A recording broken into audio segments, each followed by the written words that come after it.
Hihintayin kita kahit gaano katagal. Sinabi na sa akin yan. Huwag mo akong igaya sa kanila. Sinabi na din sa akin yan. Seryoso, gusto talaga kita. Sinabi na din sa akin yan.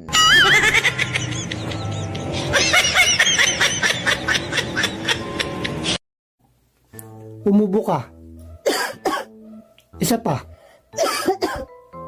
Dok, ano mo bang sakit ko? may ubo ka.